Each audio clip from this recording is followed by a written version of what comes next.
तेलंगाना के मुख्यमंत्री वज़ीर आला से हमारी मुलाकात हुई, जिसमें हम तमाम ने जनाब के चंद्रशेखर राव साहब से इस बात का मुतालबा किया, इस बात की गुजारिश की कि बीजेपी हुकूमत की तरफ से, नरेंद्र मोदी की सरकार की तरफ से जो यूसीसी लाने की बात की जा रही है, हमने तेलंगाना के मुख्यमंत्री और वज़ीर आला से ये कहा कि आप उसका अपोज करिए, उसकी मुखालिफत करिए।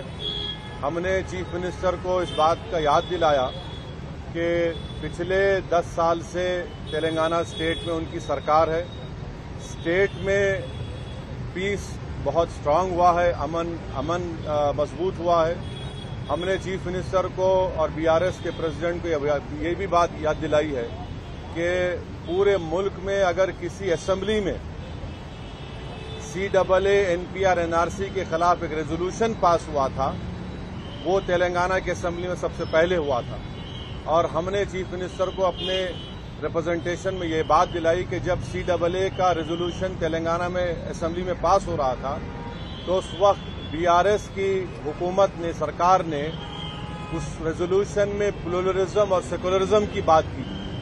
तो हमने चीफ मिनिस्टर को ये बावर किया, ये इम्प्रेस किया कि यूसीसी हमारे देश के प्लुरलिज्म के लिए एक अच्छी बात नहीं है, सेकुलरिज्म के लिए अच्छी बात नहीं है। हमने चीफ मिनिस्टर से all India Muslim personal law board ने जो लॉ कमीशन को, जो all India Muslim personal law board ने एक नोट दिया है जो 74 पेजेस पर मुश्तमिल है, उसके इम्पोर्टेंट पॉइंट्स हमारे प्रेसिडेंट मौलाना खालिद सैफुल्लाह रहमानी साहब उनको बताए हैं कि कैसे बीजेपी यूसीसी के नाम पर इस मुल्क के प्लुरलिज्म और सेकुलरिज्म को कमजोर करना चाहती है। हमने बीआरएस के प्रेसिडेंट, वो तेलंगाना के चीफ मिनिस्टर को भी बताया कि सिर्फ ये मुस्लिम माइनॉरिटी का मसला नहीं, ये क्रिश्चियंस का भी मसला है। ये मसला ट्राइबल से भी जुड़ा हुआ है, और सिर्फ नॉर्थ ईस्ट के ट्राइबल नहीं है, तेलंगाना में ट्राइबल है, मध्य प्रदेश में ट्राइबल है, छत्तीसगढ़ में ट्राइबल है, गुजरात में ट्राइबल है, राजस्थान में ट्राइबल है।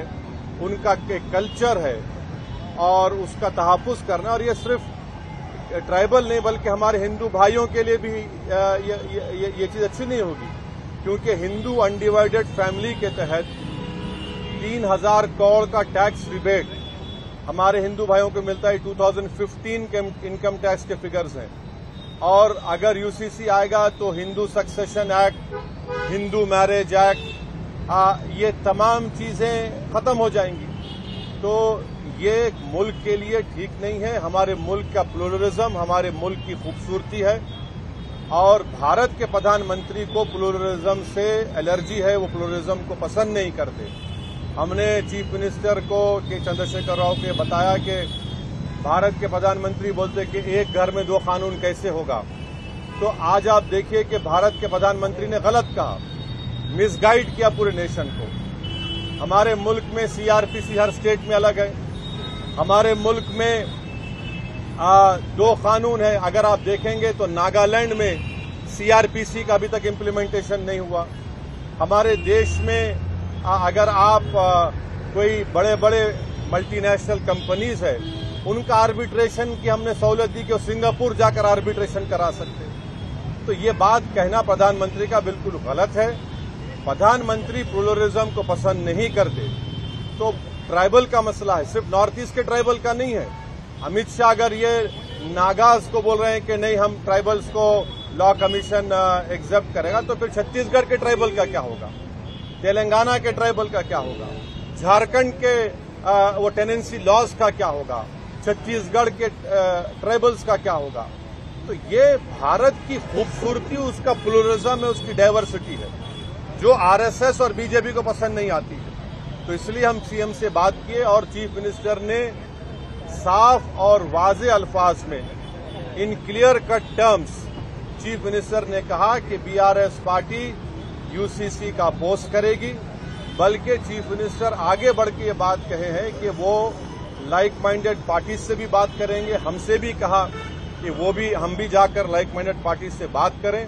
मैं तेलंगाना के डेलीगेशन के बिहाफ पे तेलंगाना के सीएम का शुक्रिया अदा करता हूं कि उन्होंने इन नो क्लियर का बल्कि क्लियर कट उन्होंने कहा कि हम यूसीसी का अपोज करेंगे और देश में बहुत ज्यादा दूसरे मसाइल हैं और उन मसाइल पर बीजेपी नाकाम साबित हो रही है, इसीलिए बीजेपी ये सब चीजें देश के सामने ला रही है। तो हम उनका शुक्रिया अदा करते हैं। उनकी पार्टी की तरफ से भी एक प्रॉपर मेरे ख्याल से आप लोगों को स्टेटमेंट भी आएगा और मैं आपके जरिए से हमारे आंध्र प्रदेश के हमारे दोस्त जो चीफ मिनिस्टर जगन मोहन रेड्डी है उनसे भी मैं अपील करूंगा कि जगन मोहन रेड्डी के हम आंध्र की पॉलिटिक्स को समझते हैं, मगर हम उनसे अपील कर रहे हैं कि वो उनकी पार्टी यूसीसी का अपोज करे। जो पार्टी प्लूरलिज्म को मानती है, जो भारत के डाइवर्सिटी को मानती है, जो भारत एक मोज़ाइक है उसको मानती है, तो उनको यूसीसी को अपोज करना है। और अगर जगन मोहन रेड्डी टाइम देते हैं तो हम भी जाकर जगन मोहन रेड्डी से मुलाकात करेंगे।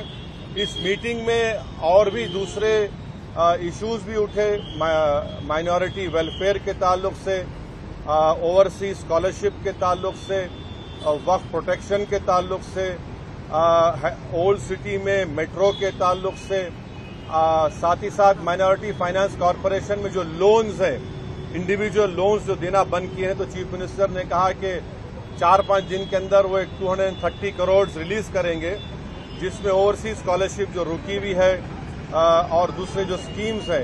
तो ये एक मोटी मोटी बातचीत हुई है।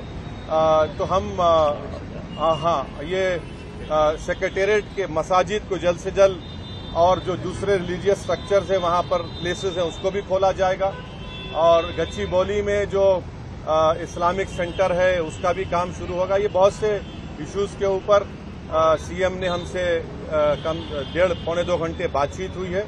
हम शुक्रगुजार हैं। इस मीटिंग में केटी रामाराव साहब भी थे। चीफ मिनिस्टर ने हमसे कहा कि मैंने इस मीटिंग की इम्पोर्टेंस को समझते हुए उन्होंने राज्यसभा और लोकसभा के अपने फ्लोर लीडर्स को भी बुला लिया और उनसे भी कहा कि वो यूसीसी के ताल्लुक से clear cut stand BRS party का है कि उसको अपोज करते हैं। ये आज की गुफ्तगू का एक मोटा मोटा